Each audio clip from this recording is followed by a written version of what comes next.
Hello बच्चों, let's read this question. The question says a human eye can focus objects at different distances by adjusting the focal length of the eye lens.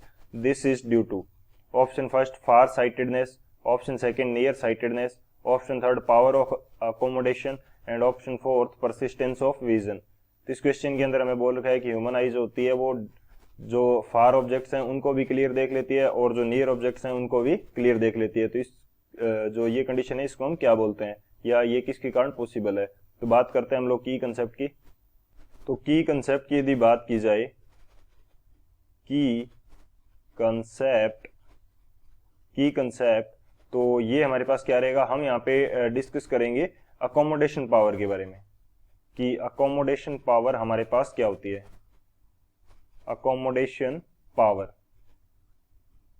Accommodation power हमारे पास वो power है जिससे हम आई का जो lens है उसकी फोकल लेंथ को क्या कर सकते हैं, एडजस्ट कर सकते हैं. Human I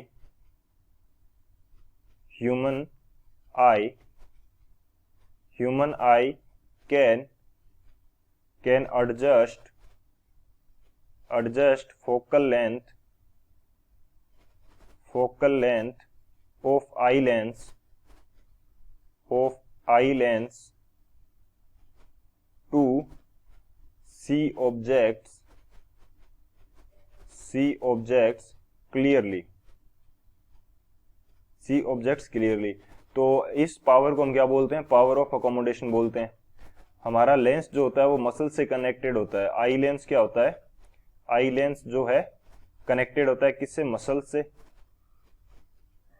connected with iris muscles,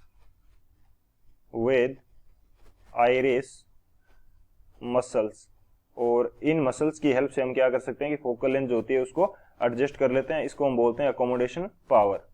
सो ये हमारे पास क्या हो जाएगा, मेन की कंसेप्ट हो जाएगा. इस की कंसेप्ट की हेल्प से इस क्वेश्चन को सोल्व करते हैं. तो बात की जाए यदि सॉल्यूशन की, तो सॉल्यूशन हमारे पास क्या होगा इस क्वेश्चन के लिए. हम क्या करते हैं कि फार की ऑब्जेक्ट्स है, फार ऑब्जेक्ट है तो उसका भी हमारे पास जो इमेज बनती है वो कहाँ पे बनती है, रेटिना पे. इमेज जो बनेगी वो कहाँ पे बनेगी, रेटिना पे. और यदि हमारे पास क्या है, नियर ऑब्जेक्ट है, हमारे पास नियर ऑब्जेक्ट है तो भी उसकी इमेज कहाँ बनती है, रेटिना के ऊपर. तो ये किसकी वजह से पॉसिबल हो पाता है, जब हमारी फोकल लेंथ जो है आई लेंस की वो हम एडजस्ट कर लें. तो इस पावर को क्या बोलते हैं, अकोमोडेशन पावर बोलते हैं. सो हमारा करेक्ट आंसर तो सी हो जाएगा. लेकिन अब बाकी जो ऑप्शंस बचते हैं उनको भी हम देख लेते हैं. सो यहाँ पे हमारे पास एक गिवन है फार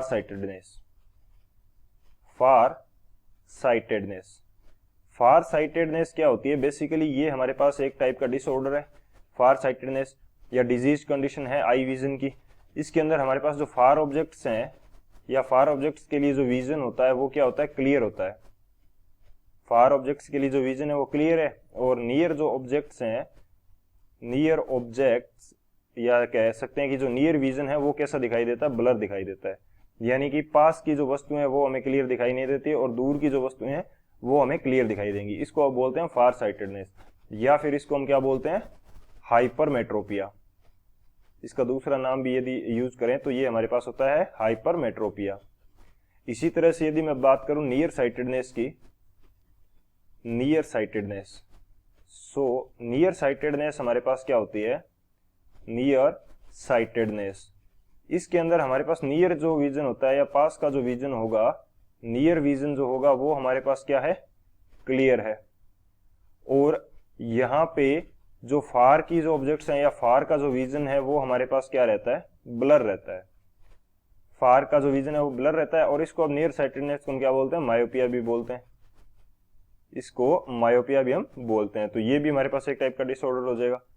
और जो परसिस्टेंस ऑफ इमेज है वो हमारे पास क्या है, परसिस्टेंस ऑफ इमेज है कि ये हमारे पास वो टाइम पीरियड होगा जो हमारे माइंड के अंदर या हमारी आईज के द्वारा जब भी इमेज फॉर्मेशन होता है तो वो इमेज कितने टाइम के लिए हमारी आंखों में रहती है, कितने टाइम तक माइंड में रहती है. बेसिकली माइंड में याद रखने के लिए मेमोरी के एस्पेक्ट से तो वो काफी टाइम तक याद रहती है, महीनों तक, सालों तक याद रहती है. लेकिन जो आई का जो विजन है उसके अकॉर्डिंग देखें तो वो इमेज कितनी देर तक आंखों में बनी रहेगी उसको हम क्या बोलते हैं, परसिस्टेंस ऑफ इमेज बोलते हैं। तो वो टाइम पीरियड क्या होता है, 1/16 सेकेंड होता है। वो हमारे पास क्या होता है, 1/16 सेकेंड। तो ये हमारे पास अलग अलग ऑप्शन हो जाएंगे। सो करेक्ट ऑप्शन तो हमारा कौन सा है, पावर ऑफ अकोमोडेशन सी है इस क्वेश्चन के according. So option C is the final answer. I hope you understood it well. Best of luck. Thank you.